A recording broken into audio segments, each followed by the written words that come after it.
problem is though, but it depends on how big the problem is and how strongly you feel about it. See, everything is about balance, number one, and it's what we call a force field analysis, right? Does the force for change outweigh the force for status quo? You have to make a decision about that, right?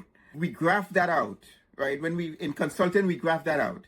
Do the forces for change outweigh the force for status quo? And if you have made a decision that the force for change is necessary for us to move forward to tomorrow or next week, then this is what you have to do.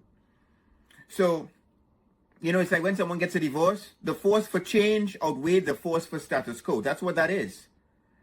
And so you have to make a decision. If I'm not getting resolution, I just heard a very, very significant word. When you start to talk about safety, psychological safety, physical safety, mental safety, we have a problem.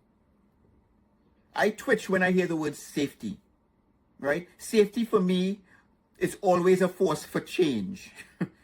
Employee safety is a force for change.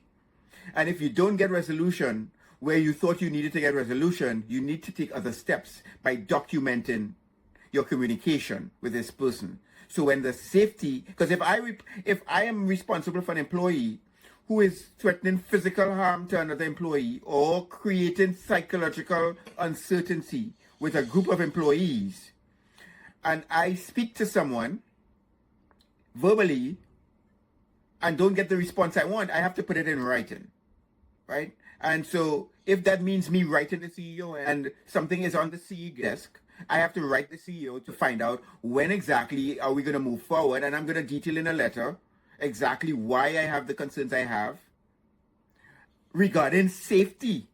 I mean, this is a serious matter. So when I send one email about safety of my staff and I get no response, my second email is going to say, I will send a follow-up email because my staff is concerned and we are having a meeting on Monday. And if I don't get a response by Monday, I'm going to send you a follow-up email. And every Monday, I'm going to send that. By the second Monday, if you put in an email referencing employee safety to the CEO, you will get a response.